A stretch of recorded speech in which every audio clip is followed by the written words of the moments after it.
जय हिंद दोस्तों। स्वागत है आप सभी का आपके अपने यूट्यूब चैनल अहमद टेक्नोलॉजी में। आप सभी की डिमांड पे O level and triple C exam के लिए एक सीरीज़ स्टार्ट कर रहे हैं।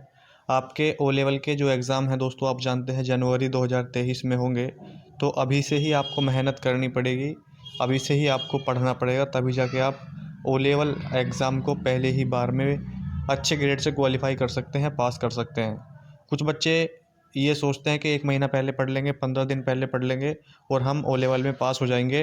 तो आप जानते हैं हर साल कितने बच्चे इसमें फ़ेल होते हैं, और यही कारण होता है कि इसका सिलेबस भी काफ़ी बड़ा है और बच्चे सोचते हैं कि 10-15 दिन पहले पढ़ेंगे और हम इसको पास कर लेंगे। तो सबसे ज़्यादा बच्चे वही फ़ेल होते हैं, ठीक है।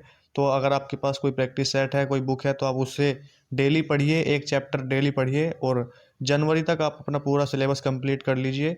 अगर आप 2 पेपर देना चाहते हैं या 4 पेपर देना चाहते हैं, तो उसी हिसाब से आप अपने सिलेबस को पूरा करिए। और यहाँ पर जो हम आपको प्रैक्टिस कराएंगे, इस प्रैक्टिस से आपको ये देखना है कि आप कितने क्वेश्चन सही कर पा रहे हैं, कितने क्वेश्चन आप इस 30 में से कितने आप सही कर पा रहे हो, ठीक है। आपका स्कोर क्या है, तभी जाके आपको अपनी तैयारी का अंदाज़ा होगा। ट्रिपल सी के लिए भी और ओ लेवल के लिए भी, दोनों के लिए ये क्लास है, सभी बच्चे इसको देख सकते हैं, ठीक है। 30 में से आपको अपना स्कोर बताना है कि आपका स्कोर क्या रहा। कमेंट बॉक्स में आपको ज़रूर बताना है। और एक क्वेश्चन आपसे पूछूंगा लास्ट में, उसका भी आंसर आपको कमेंट बॉक्स में देना है कि उसका कौन सा ऑप्शन ठीक है, ठीक है। तो चलिए इस वीडियो को शुरू करते हैं।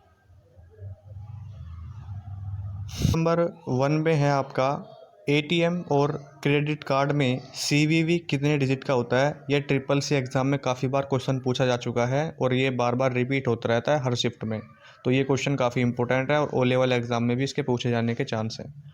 बच्चों को ज़्यादातर डर जो लगता है वो M3 R5 से लगता है, पाइथन से। तो अभी से आपको मेहनत करनी है, जो भी क्लासेस हैं उनको देखना है, और कोई प्रैक्टिस सेट हो या आप किसी इंस्टीट्यूट से पढ़ रहे हो तो आपको वहाँ पर पाइथन की प्रैक्टिस करनी पड़ेगी। प्रोग्रामिंग आपको आनी चाहिए, तभी जाके आप उसको समझ पाएंगे, उसके जो कोड हैं वो आपको समझ में आएंगे, ठीक है। तो इस क्वेश्चन का सही आंसर क्या हो जाएगा? Option number A 6, B 4, C 3 और D पे है आपका 5। बताइए क्या सही है। जो आपका CVV होता है, यानी कार्ड वेरिफिकेशन वैल्यू, आपने देखा होगा एटीएम कार्ड पे होता है, तो ये कितने डिजिट का होता है उस पे लिखा होता है कितने डिजिट का होता है ये। तो ये इसका जो सही आंसर हो जाएगा ऑप्शन नंबर C हो जाएगा, ये 3 डिजिट का होता है। लेकिन एक क्वेश्चन ये आपसे पूछा जाता है, एक क्वेश्चन ये आपसे पूछता है कि अमेरिकन CVV कितने डिजिट का होता है, और बच्चे इसका जो आंसर लगा के आते हैं वो 3 लगा के आते हैं, जो कि बिल्कुल गलत हो जाता है, ठीक है। यहाँ पे इसका आंसर जो हो जाएगा वो 3 हो जाएगा, लेकिन अगर यहाँ पे आपसे पूछा जाए कि अमेरिकन CVV कितने डिजिट का होता है, तो आंसर हो जाएगा फिर आपका 4 डिजिट का होता है, ठीक है। लेकिन यहाँ पर अमेरिकन नहीं पूछा, यहाँ पर सिंपल पूछा है एटीएम और क्रेडिट कार्ड, तो CVV ये आपका यहाँ पर 3 डिजिट का हो जाएगा। अमेरिकन CVV पूछे तो वो 4 डिजिट का हो जाएगा, बस आपको ये याद रखना है। क्वेश्चन नंबर सेकंड पे है, इनमें से कौन सी एक्सटेंशन लिब्रा ऑफिस से संबंधित नहीं है। ऐसी कौन सी एक्सटेंशन है, ये 2022 में जो एग्ज़ाम हुए हैं अभी अगस्त में ओ लेवल के, उसमें ये क्वेश्चन आपसे पूछा है, और 2021 में भी आया था कि कौन सा जो है एक्सटेंशन लिब्रा ऑफिस से संबंधित नहीं है। ओ लेवल के सिलेबस में आपका लिब्रा ऑफिस ऐड किया गया है, जो ट्रिपल सी में भी है, तो दोनों के लिए ये क्लास है, काफ़ी इंपॉर्टेंट है। ये सभी क्वेश्चन ओ लेवल में ट्रिपल सी में रिपीट हो चुके हैं, पूछे जाते हैं बार बार। 30 क्वेश्चन ही लिए हैं, इसलिए कि आप ज़्यादा ना पढ़ें, कम पढ़ें, लेकिन अच्छा पढ़ें जो इम्पोर्टेंट है। कौन सा हो जाएगा? ODT ये तो राइटर का होता है, ODS ये इम्प्रेस का होता है, और ये जो ODS है ये आपका कैल का होता है, और ODP आपका इम्प्रेस का होता है। तो इसमें कौन सा हो जाएगा? ऑप्शन नंबर D ही सबसे अलग है, तो ऑप्शन नंबर D इस क्वेश्चन का सही आंसर हो जाएगा। क्वेश्चन को ध्यान से पढ़ना है। यहाँ पर ये पूछा है कि कौन सा संबंधित नहीं है, ठीक है। नहीं लगा हुआ है तो इसका हो जाएगा ऑप्शन नंबर D, ये संबंधित नहीं है। बाकी ODT, ODS और ODP ये तीनों लिब्रे ऑफिस के एक्सटेंशन होते हैं। किस किस के होते हैं ये भी आपको पता होना चाहिए। जो .ODT होता है ये आपका राइटर का होता है, .ODS ये कैल्क का, और .ODP आपका इम्प्रेस का होता है, ठीक है। लेकिन .RTF ये किसी का नहीं होता। ऑप्शन नंबर D इस क्वेश्चन का सही आंसर हो जाएगा। क्वेश्चन नंबर थर्ड पे है, लिब्रे ऑफिस में प्रेजेंटेशन क्या है। आपसे पूछता है कि लिब्रे ऑफिस में प्रेजेंटेशन क्या है, या स्प्रेडशीट क्या है, पावर पॉइंट क्या है, इस तरीके से पूछता है। तो लिब्रे ऑफिस में प्रेजेंटेशन आपका जो हो जाएगा ऑप्शन नंबर B इम्प्रेस। अगर यहीं पे पूछ लिया कि लिब्रे ऑफिस में स्प्रेडशीट क्या है, तो वो आपका कैल्क हो जाएगा। इस तरीके से आपको याद रखना है। इस क्वेश्चन का सही आंसर हो जाएगा option number B, option number B हो जाएगा, हाँ, इम्प्रेस, ठीक है जी। क्वेश्चन नंबर 4 पे है लिब्रे ऑफिस इम्प्रेस में मिनिमम जूम प्रतिशत कितना है, यानी लिब्रे ऑफिस में आप कितना जूम कर सकते हो, मिनिमम पूछा है और मैक्सिमम पूछता है। तो मिनिमम आप कितना कर सकते हैं 5%, ऑप्शन नंबर बी पे है 10%, सी पे 300% और डी पे आपका 20%। बताइए इस क्वेश्चन का सही आंसर क्या होने वाला है। तो लिब्रे ऑफिस इम्प्रेस में जो आपका मिनिमम अगर पूछेगा तो 5% हो जाएगा, ऑप्शन नंबर ए इस क्वेश्चन का सही आंसर हो जाएगा। ठीक है, इम्प्रेस में लिब्रे ऑफिस में शामिल है क्या, ये लिब्रे ऑफिस में शामिल है बताइए। कैल्क, इम्प्रेस, राइटर और या ऑल ऑफ द अबव, यानी उपरोक्त सभी।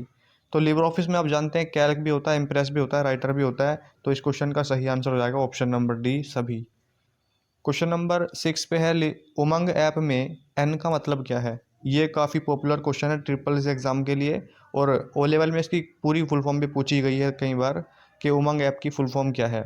उमंग ऐप की फुल फॉर्म क्या होती है, unified mobile application for new age governance. तो एन का मतलब पूछा है, तो इसका हो जाएगा आपका option number a new age. ठीक है, उमंग ऐप कितनी भाषाओं को सपोर्ट करता है ये भी आपसे पूछता है। तो उमंग ऐप 13 भाषाओं में उपलब्ध है, यानी 13 भाषाओं में आप इसको यूज़ कर सकते हैं, इसको आप इस्तेमाल कर सकते हैं। ठीक है, क्वेश्चन नंबर 7 पे है लिब्रे ऑफिस कैल्क में फाइल एक्सटेंशन क्या है।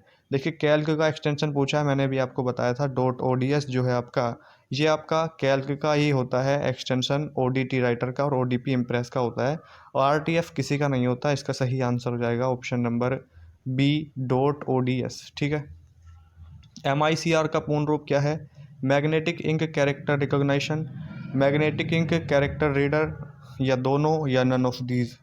इस क्वेश्चन का सही आंसर हो जाएगा आपका option number A magnetic ink character recognition. ठीक है, क्वेश्चन नंबर 9 पे है सबसे छोटा कंप्यूटर कौन सा है।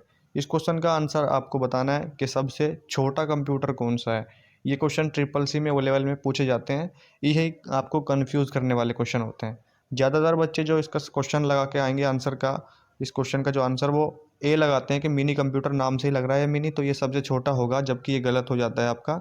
सबसे छोटा जो कंप्यूटर होता है साइज़ में अगर बात करें तो माइक्रो कंप्यूटर आपका सबसे छोटा होता है, और सबसे बड़ा जो अगर आपसे पूछेगा तो वो हो जाएगा आपका सुपर कंप्यूटर, और option number C super computer सबसे बड़ा होता है और सबसे छोटा होता है आपका micro computer. Option number B यहाँ पर इस क्वेश्चन का सही आंसर हो जाएगा। किसी सेल में आज की डेट डालने के लिए करंट डेट अगर आपको डालनी है तो किस शॉर्टकट की का आप यूज़ करते हैं, ये आपसे पूछा है। Control plus semicolon, control plus ये ब्रैकेट है आपका, और ऑल्ट प्लस सेमीकोलन, या नन ऑफ दीज। बताइए कौन सा है इस क्वेश्चन का सही आंसर। तो सही आंसर आपका हो जाएगा ऑप्शन नंबर ए control plus semicolon. QR code का अर्थ क्या होता है, ये आपसे पूछा है। यानी क्यूआर जो आप देखते हो बार कोड की तरह होता है क्यूआर, उसका फुल फॉर्म क्या होता है, क्या बोलते हैं उसको। Quick response code, quick reader code, quick register code, या नन ऑफ दीज इसमें से कोई नहीं। इस क्वेश्चन का सही आंसर हो जाएगा option number a quick response code. Option number ए इसका सही आंसर हो जाएगा। क्वेश्चन नंबर 12 पे है ahmad@india.com एक वैलिड ईमेल है, क्या बताइए सही है या गलत है। तो ये हो जाएगा आपका ऑप्शन नंबर ए ट्रू। अब आपको ये कन्फ्यूज़न होगा कि सर ट्रू फॉल्स तो आते ही नहीं है ओ लेवल में, भाई ट्रिपल सी में तो आते हैं, ये दोनों के लिए क्लास है, ट्रिपल सी के लिए भी और ओ लेवल के लिए भी। और आपसे अगर ये ट्रू फॉल्स में नहीं पूछेगा तो आपको 4 ऑप्शन दे देगा ओ लेवल में, इसी के 4 ऑप्शन बना देगा। किसी में 2 एट द रेट लगा देगा, किसी में डॉट नहीं लगाएगा, किसी में कुछ नहीं लगाएगा। तो इस तरीके से ऑप्शन बनाता है और ये आपके एग्ज़ाम में पूछता भी है। पिछली बार जो आया था आपका पूछा था कि पासपोर्ट की कौन सी वैलिड वेबसाइट है, तो उसमें 4 वेबसाइट आपको दी गई थी, उसमें से आपको करेक्ट पता लगाना था कि कौन सी है। तो इस तरीके से आपको घुमा के क्वेश्चन को देता है, क्वेश्चन सेम ही रहते हैं। ठीक है, क्वेश्चन नंबर 13 पीओएस का पूर्ण रूप क्या है, यानी पीओएस की फुल फॉर्म क्या है। Point of sale, power of sale, part of sale, या नन ऑफ दीज। तो इसका हो जाएगा point of sale, option number A. Question number 14 UPI किसके द्वारा डेवलप किया गया यानी विकसित किया गया। एनपीसीआई, एसबीआई, आरबीआई, या एचडीएफसी। इसका क्वेश्चन का सही आंसर क्या होने वाला है। NPCI National Payment Corporation of India, SBI State Bank of India, RBI Reserve Bank of India. बताइए कौन सा सही आंसर है। तो इसका हो जाएगा आपका ऑप्शन नंबर ए एनपीसीआई। ठीक है, इसके द्वारा ही इसको डेवलप किया गया था। कब किया गया था, किस सन में किया गया था, ये सन आपको कमेंट बॉक्स में कमेंट करके बतानी है। यूएसएसडी सेवा का लाभ उठाने के लिए क्या डायल करें। मेरे को याद है जब मैं ट्रिपल सी का एग्ज़ाम देने गया था तो ये क्वेश्चन मेरे से पूछा गया था, मेरे एग्ज़ाम में ये क्वेश्चन आया था। तो बताइए यूएसएसडी सेवा का लाभ उठाने के लिए किस का आप यूज़ करते हैं? *121#, *123#, *99# या ऑल ऑफ द अबव, उपरोक्त सभी का आप यूज़ कर सकते हैं। बताइए क्या इसका होने वाला है, ए, बी, सी या डी? बताइए इसका क्या सही आंसर होने वाला है।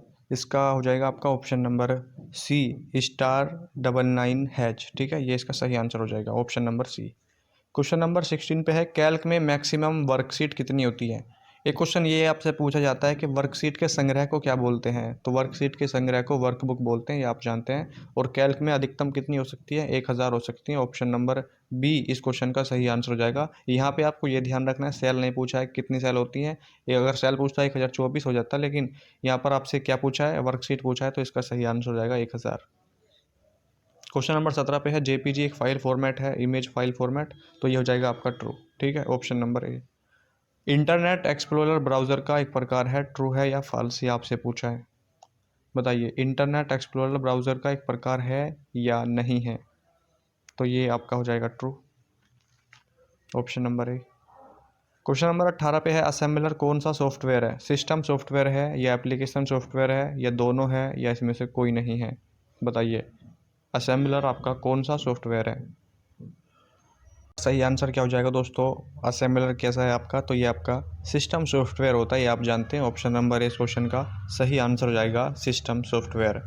क्वेश्चन नंबर 19 पे है, लिब्रे कैल्क में A1+A2 को ऐड करने के लिए क्या परिणाम आएगा? तो ये आप अगर करके देखेंगे प्रैक्टिकली तो इसका आंसर आ जाएगा आपका ऑप्शन नंबर बी, 0 आएगा। ठीक है, 0 आपको दिखाएगा। क्वेश्चन नंबर 20 में है, B2C का मतलब क्या है? ये काफ़ी इंपॉर्टेंट है। B2C, B2B ये आपसे पूछता है, तो ये क्या होता है बताइए। B2C का मतलब होता है बिजनेस टू कंज्यूमर या business to cost, business to control या नन ऑफ दिस, तो इसका हो जाएगा आपका option number A, business to consumer. ठीक है, B2B पूछता है business to business, C2C consumer to consumer, इस तरीके से आपसे पूछता है, तो ये काफ़ी ईजी क्वेश्चन है।